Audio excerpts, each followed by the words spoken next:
إن الحمد لله نحمده ونستعينه ونستغفره ونعوذ بالله من شرور أنفسنا ومن سيئات أعمالنا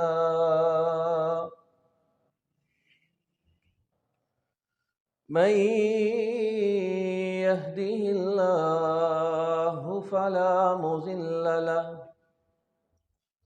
ومن يضلل فلا هادي له وأشهد أن لا إله إلا الله وحده لا شريك له وأشهد أن محمدًا عبده ورسوله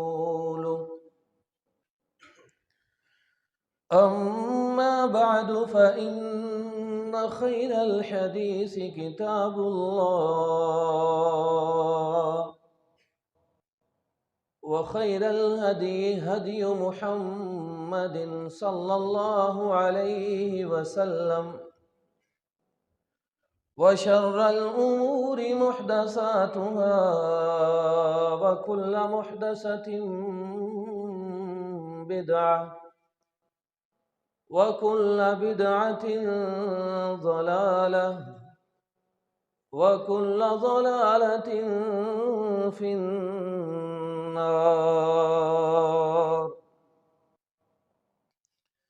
أعوذ بالله من الشيطان الرجيم.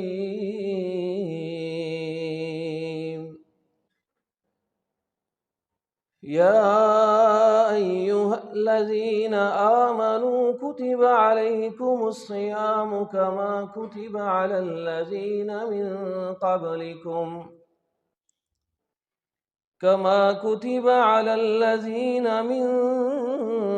قبلكم لعلكم تتقون.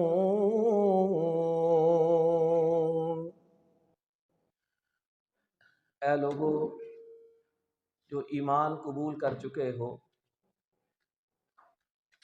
تم پر روزہ رکھنا فرض کیا گیا ہے، اور یہ روزہ تمہاری طرح ہم نے پہلی امتوں کے ایمان والوں پر بھی فرض کیا تھا۔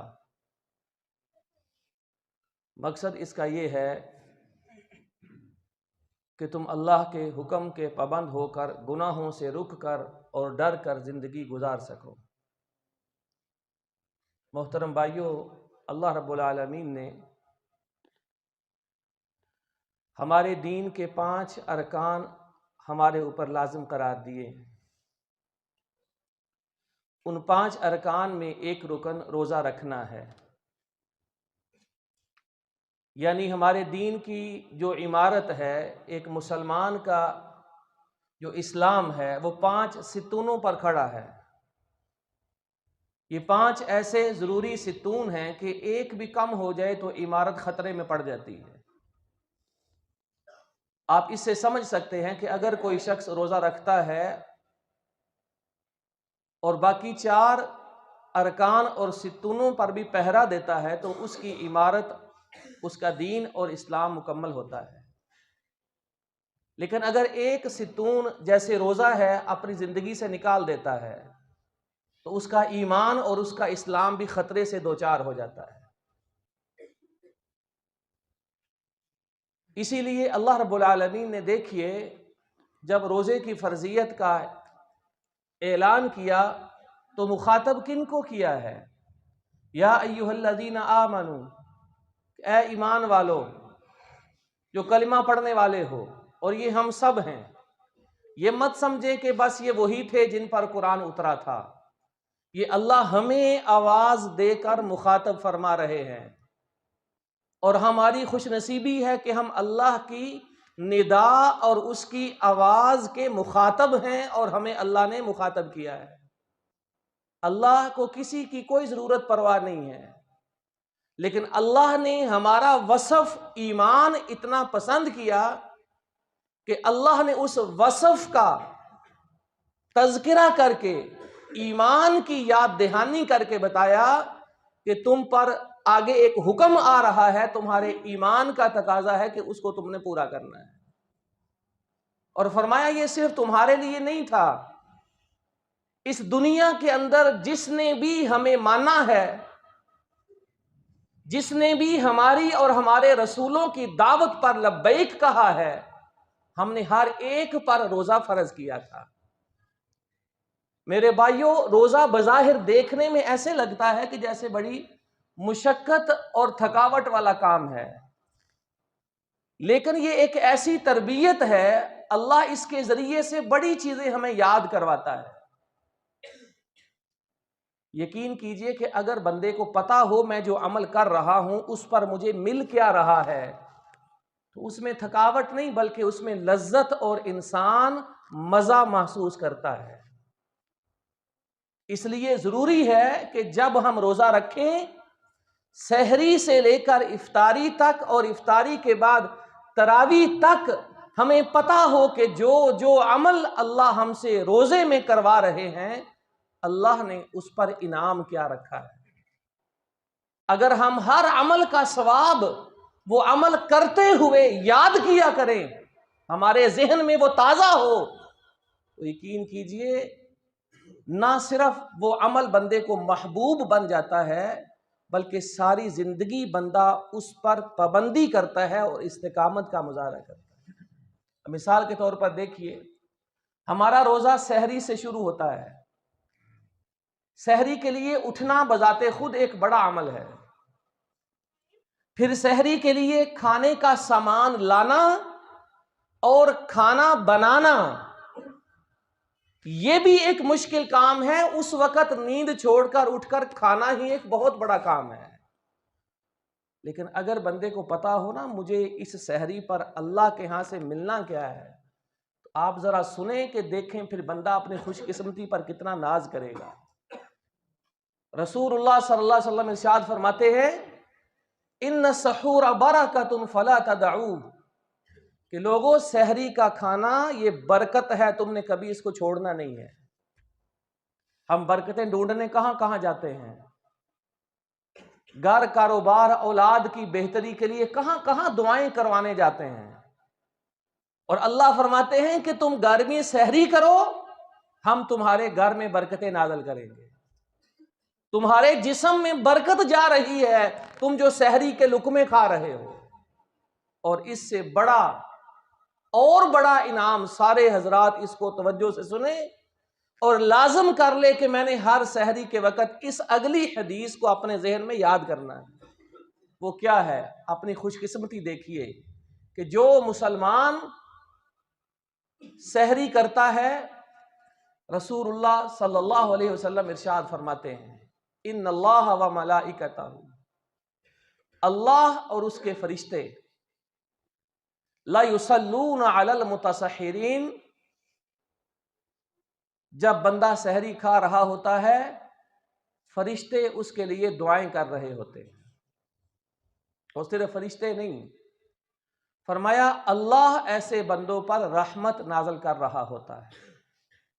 یہ حدیث ہے کہ فرشتے ایسے لوگوں کے لیے دعا کرتے ہیں رحمت کی، مغفرت کی، برکت کی، اور اللہ اس وقت سحری کھانے والوں پر رحمت نازل کر رہا ہوتا ہے۔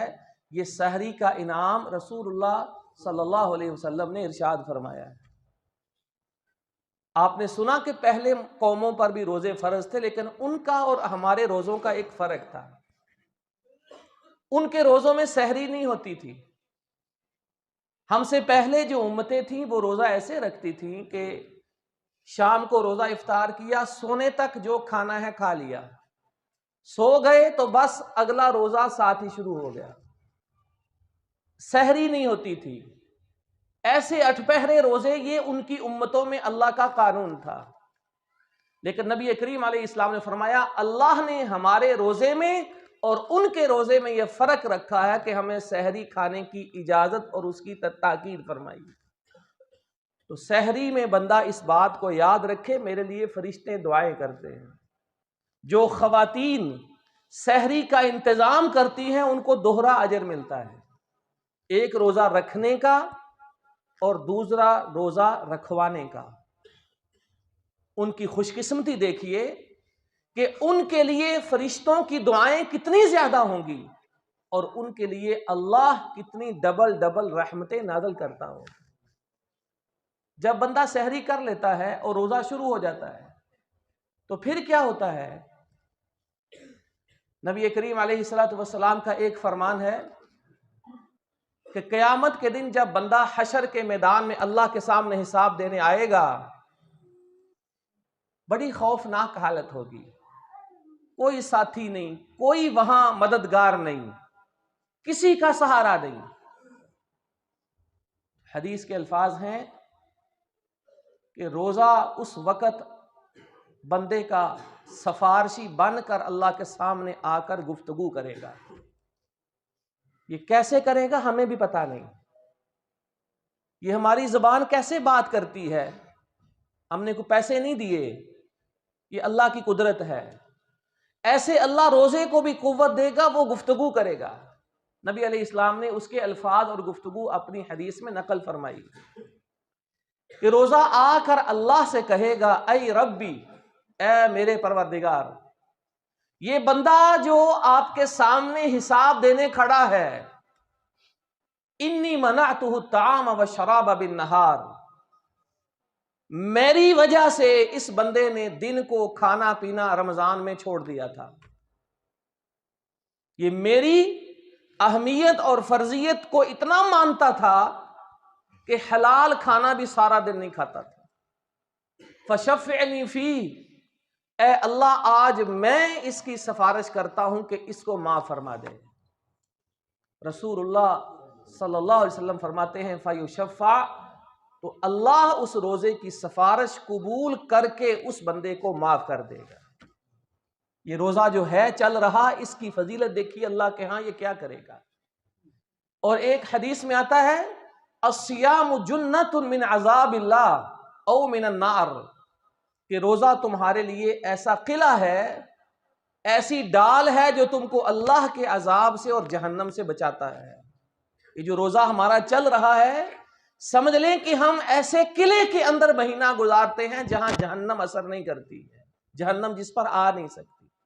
حضرت ابو امامہ ایک صحابی رسول تھے، اللہ کے نبی علیہ السلام کی خدمت میں آئے، عرض کی مرنی بامر آخذہ عنک، کوئی ایسی عبادت بتائیے خاص میرے لیے، بڑی فضیلت والی ہو، بڑی اہم عبادت ہو، کوئی نصیحت فرمائیے۔ اللہ کے نبی علیہ السلام اپنے اس پیارے صحابی کی اس خاص درخواست پر اسے ارشاد فرماتے ہیں علیک بالصوم فإنہ لا مثل لہ، اپنی زندگی میں روزے کی پابندی کرو، اس جیسی عبادت اللہ کے ہاں کوئی نہیں ہوتی۔ یہ ہے وہ روزہ جو ہم رکھ رہے ہیں۔ اور روزہ جب اختتام کو پہنچتا ہے، افطاری ہوتی ہے، اس وقت 2 انعام اللہ اپنے بندے کو دیتا ہے، بلکہ 3 انعام اس کے اللہ نے رکھے ہوئے۔ نمبر 1 فرمایا ثلاثۃ لا ترد دعوتهم، 3 قسم کے لوگ ایسے ہیں اللہ کبھی ان کی دعا کو موڑتا نہیں، اللہ ان کی کبھی دعا کو رائے گاں نہیں جانے دیتا، ضرور قبول کرتا ہے۔ فرمایا والصائم حتی یفطر، کہ روزے دار جب افطار پر بیٹھتا ہے اللہ سے جو مانگتا ہے اللہ اس کو عطا کرتا ہے۔ یہ افطاری کے وقت ہمیں یاد رکھنا چاہیے 30 دن یہ موقع آتا ہے، اللہ سے مانگنا ہے، اللہ نے انکار نہیں کرنا ہے، اس کو ضائع نہیں کیا کریں۔ 30 دن یہ پابندی کیا کریں کہ افطاری سے پہلے میں نے اللہ سے کچھ مانگنا ہے۔ تو رسول اللہ صلی اللہ علیہ وسلم کی یہ گارنٹی ہے، آپ کا اعلان ہے کہ اللہ اس وقت روزے دار کی دعا کو رد نہیں کرتا ہے۔ اور دوسری بات سنیے، نبی کریم علیہ الصلوۃ والسلام فرماتے ہیں اِنَّ لِلَّهِ عِنْدَ كُلِّ فِطْرٍ، ہر روز جب افطاری کا وقت ہوتا ہے، عُتَقَاءَ مِنَ النَّارِ، اللہ بہت سارے لوگوں کو جہنم سے آزاد کر رہا ہوتا ہے۔ کتنے لوگوں کو اللہ آزاد کرتا ہوگا؟ اور آزاد کس کو کیا جاتا ہے؟ جس کے کھاتے میں جہنم لکھی جا چکی ہوتی ہے، جو جہنم کا حقدار بنا ہوتا ہے، اس کے بارے میں ایسے پتہ نہیں کتنے لوگ ہوں گے کہ ہر روز ہر افطاری کے وقت اللہ حکم دیتے ہیں کہ ان لوگوں کو جہنم سے آزادی کا پروانہ عطا کر دو۔ کتنی بڑی سعادت ہے کہ انسان کو ہر سال 30 دن یہ موقع ملے کہ اپنے لیے جہنم سے آزادی کا پروانہ دنیا میں اللہ سے حاصل کر سکے۔ جہنم سے آزادی کا پروانہ کس کو ملتا ہے؟ جس کی حالت دیکھ کر اللہ خوش ہو جاتے ہیں، جس کا روزہ ایسا ہوتا ہے کہ واقعی نظر آتا ہے کہ اس کو روزے نے کئی حلال چیزوں سے روکا ہے، بڑی حرام چیزوں سے روکا ہوا ہے۔ اور ایک حدیث میں رسول اللہ صلی اللہ علیہ وسلم فرماتے ہیں کہ تیسری چیز جو افطاری کے وقت یاد رکھو، للصائم فرحتان، روزے دار کو دو موقع پہ بڑی خوشی ہوتی ہے۔ ایک جب بھوک کے بعد کھانا کھاتا ہے افطاری کے وقت، وَإِذَا لَقِيَ رَبَّهُ، اور جب روزے دار اپنے اللہ سے ملے گا، یعنی اللہ روزے دار سے ملاقات کرے گا، روزے دار اللہ کا دیدار کرے گا، روزے دار کو اللہ کی ملاقات کے لیے بلایا جائے گا، اور جب اللہ اس کے روزے پر اس کو اجر اور بدلہ دیں گے، روزے دار وہ لے کر بڑا خوش ہوگا۔ جس کو مالک الملک اپنی ملاقات کے لیے بلائے، اس کو اتنا صلہ دے کہ بندہ خوش ہو جائے، اس سے خوش قسمت کون ہو سکتا؟ پھر دیکھیے کہ رسول اللہ صلی اللہ علیہ وسلم نے یہ جو روزہ اور رمضان ہے، اس میں بخشش اور مغفرت کے کتنے موقع اپنی امت کو بتائے۔ گناہوں کی بخشش ایسے ہوتی ہے کہ صحیح مسلم میں حدیث آتی ہے، وَرَمَضَانُ إِلَى رَمَضَانُ مُكَفِّرَاتٌ لِمَا بَيْنَهُنَّ مَجْتُنِبَتِ الْكَبَائِرُ۔ ایک رمضان کے بندہ جب روزے رکھ لیتا ہے تو پچھلے رمضان سے لے کر اس رمضان تک جتنے گناہ اس نے پورے سال میں کیے ہوتے ہیں، اللہ ان کو معاف کر دیتا ہے۔ شرط ایک ہے کہ بندہ کبیرہ گناہوں سے بچ کر رہے، کسی کا پیسہ نہ کھائے، کسی کی زمین نہ مارے، کہیں ڈاکہ نہ ڈالے، رشوت نہ لے، سود نہ کھائے، جھوٹ نہ بولے، ماں باپ کی نافرمانی نہ کرے۔ یہ جو کبیرہ گناہ ہیں، اگر ان سے بندہ بچ کر رہے تو رسول اللہ صلی اللہ علیہ وسلم فرماتے ہیں باقی سارے سال کے گناہوں کا صفایا تو یہ تمہارے رمضان کے روزے ہی کر دیتے ہیں۔ یہ انعام بندے کو روزے میں یاد رکھنے چاہیے۔ اور صرف یہی نہیں، خصوصی پروٹوکول دیکھیے کہ اللہ رب العالمین نے جنت کے 8 دروازے بنائے ہیں۔ ان فی الجنت بابا یقال لہ ریان، جنت میں ایک خاص دروازہ ہے جس کا نام ریان ہے۔ لا يدخل منہ الا الصائمون،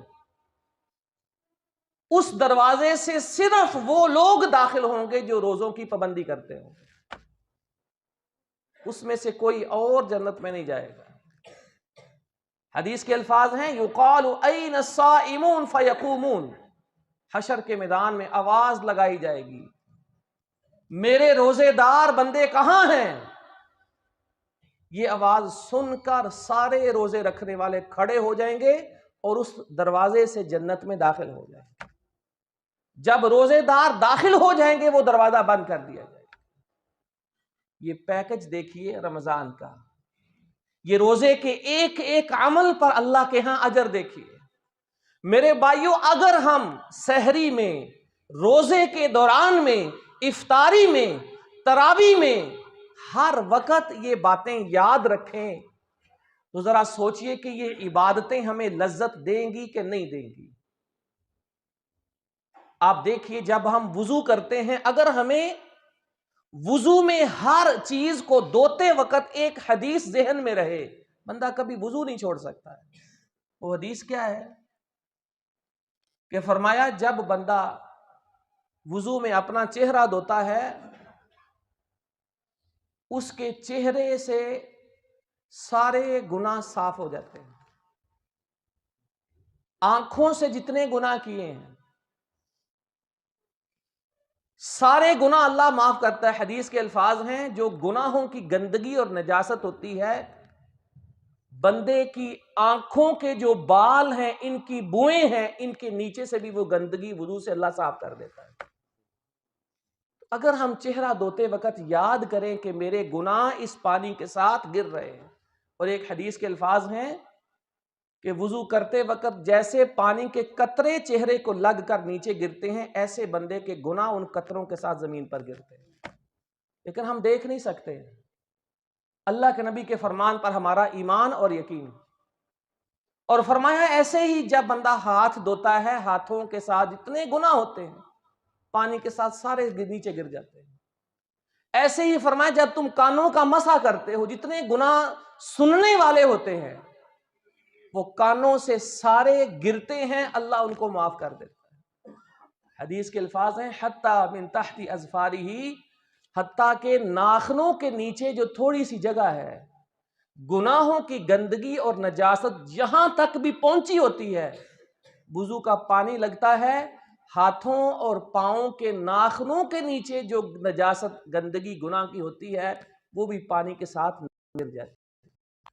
جب بندہ وضو کر کے کھڑا ہوتا ہے گناہوں سے بالکل پاک ہو چکا۔ ایسے ہم روزے کے ساتھ روزے کا اجر ثواب اپنے ذہن میں رکھیں تو کوئی تھکاوٹ نہیں آئے گی، بلکہ یہ روزہ ہمارے لیے لذت کا باعث بنے گا۔ یہ عبادت ہمیں اتنی محبوب ہو جائے گی کہ ہم کبھی اس کو چھوڑنا گوارا نہیں کریں گے۔ ہمیں ان لوگوں کی بدقسمتی پر رونا آئے گا جو روزے آتے ہیں اور اس کو چھوڑ دیتے ہیں۔ اگر یہی سبق اور درس ہم اپنے بچوں کو دیں، ان کو سکھائیں کہ روزہ ہے کیا، روزے پر ملتا کیا ہے، اپنے گھروں میں بچیوں اور خواتین کو سکھائیں کہ روزہ یہ ہے، اس پر ملتا یہ ہے، تو میرے بھائیوں بتاؤ جن نسلوں کی تربیت ان احادیث پر ہوگی کیا وہ کبھی روزہ چھوڑنا گوارا کر سکتے ہیں؟ ہمارے نابالغ بچے اگر روزے رکھیں گے تو ان کے روزے کا ہر اجر اور ثواب اللہ ماں باپ کے کھاتے میں لکھتا جاتا ہے۔ ان کا ثواب تب شروع ہوتا ہے جب وہ بالغ ہوتے ہیں، لیکن اس سے پہلے ہماری تربیت سے جتنی وہ نیکیاں کرتے ہیں ان کی ہر نیکی کا اجر اور ثواب اللہ ماں باپ کے سکھانے وقت والوں کے تربیت کرنے والوں کے کھاتوں میں اللہ لکھتے ہیں۔ اللہ سے دعا ہے اللہ تعالی ہمیں سمجھنے کی اور کما حق ہو اس پر عمل کرنے کی توفیق عطا فرمائے۔ وآخر دعوانا ان الحمد للہ رب العالمین۔